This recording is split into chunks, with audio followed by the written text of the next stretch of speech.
दोस्तों हम ये तो जानते हैं कि हमारी पृथ्वी के ऊपर क्या है, लेकिन क्या आपको पता है कि हमारी पृथ्वी के अंदर क्या है? हमारी पृथ्वी के अंदर कहां तक मैटर है, कहां तक लिक्विड है, अर्थ के कोर भाग में क्या है, वो कितना गहरा है या कितना बड़ा है, और इन सबसे भी बड़ा सवाल कि हमें ये पता कैसे चला कि हमारी पृथ्वी के अंदर क्या है। दोस्तों अगर आप इन सभी सवालों के जवाब जानना चाहते हैं तो बने रहे इस वीडियो के साथ। और आज हम ये जानेंगे कि जहां हम रहते हैं, जहां हम खड़े हैं, उस पृथ्वी की सतह के भीतर क्या है। चले इसे सरलता से समझने के लिए हम पृथ्वी के अंदर डाइव लगाते हैं। चलिए पृथ्वी के अंदर की यात्रा शुरू करते हैं। हम हमारी यात्रा वहां से शुरू करते हैं जहां पर हम रहते हैं। पृथ्वी के जिस भाग पे हम रहते हैं उसे क्रस्ट कहा जाता है। ये पृथ्वी का सबसे बाहरी लेयर है। ये लेयर खासकर चट्टान, खड़क और पत्थरों से बनी है और ये पृथ्वी के अन्य लेयरों से पतली लेकिन सॉलिड लेयर होती है। पृथ्वी की ऊपरी और सबसे पतली पपड़ी के मुख्य दो भाग हैं। एक है ओशियानिक क्रस्ट और दूसरी कॉन्टिनेंटल क्रस्ट। दोस्तों हम पूरी पृथ्वी के डायमीटर की बात करें तो समुद्र की गहरी से गहरी जगह भी कुछ खास गहरी नहीं है, क्योंकि गहराई से गहरा समुद्र भी पृथ्वी के ऊपरी सतह के लेयर में ही समाप्त हो जाता है। पृथ्वी की असली गहराई तो पृथ्वी की सतह यानी कि क्रस्ट वाले भाग के बाद से शुरू होती है। क्रस्ट महासागर और महाद्वीपों से 100 किलोमीटर की गहराई में फैली हुई है और इस क्रस्ट का टेम्परेचर इसके अंदरूनी भागों में करीब 500 से 1000 डिग्री सेंटीग्रेड तक होता है। चलिए और खुदाई करते हैं और हम लोग पहुंच जाते हैं पृथ्वी की दूसरी और सबसे बड़ी लेयर में। ये है मेंटल।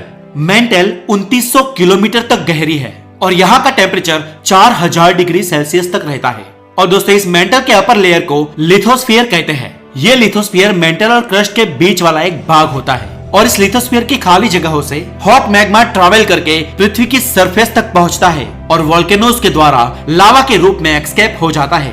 दोस्तों लिथोस्फीयर एक सेमी लिक्विड लेयर के ऊपर तैरती है जिसे एस्थेनोस्फीयर कहते हैं। ये एस्थेनोस्फीयर भी मेंटल का ही एक ऊपरी भाग है। ये एस्थेनोस्फीयर पूरी की पूरी एक प्लास्टिक जैसे मटेरियल से बनी होती है और इसी के कारण कभी कभी ये सॉलिड लिथोस्फीयर अपने से कमजोर एस्थेनोस्फीयर के ऊपर मूव कर पाती है।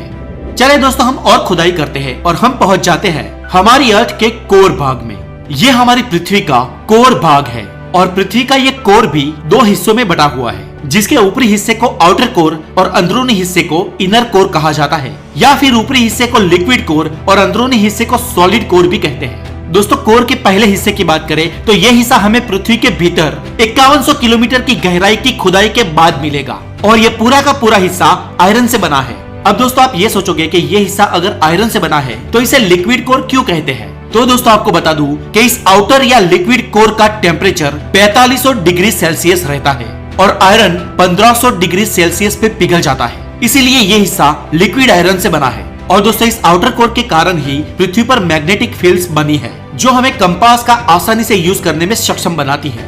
दोस्तों यहाँ से और नीचे जाते ही हम पृथ्वी के बीचों बीच सेंटर में पहुंच जाते हैं, जिसे कहते हैं पृथ्वी की इनर कोर।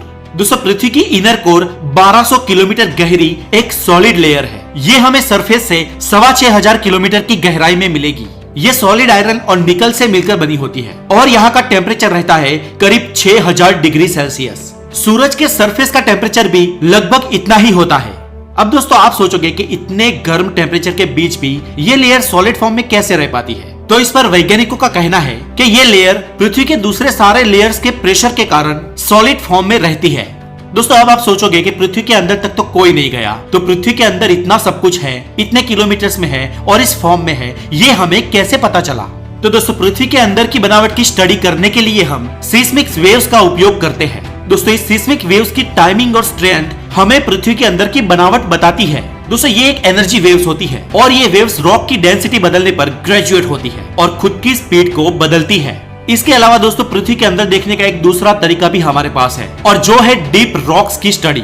मतलब पृथ्वी के डीप भाग में कोर में जो रॉक्स होते हैं वो काफी बार वोल्केनिक एक्टिविटीज के द्वारा बाहर आ जाते हैं और इन रॉक्स की स्टडी के द्वारा हमें पृथ्वी के अंदर की लेयर्स का पता चलता है। तो दोस्तों आज के लिए इतना ही। आई होप कि आपको जरूरी जानकारी मिल गई होगी। दोस्तों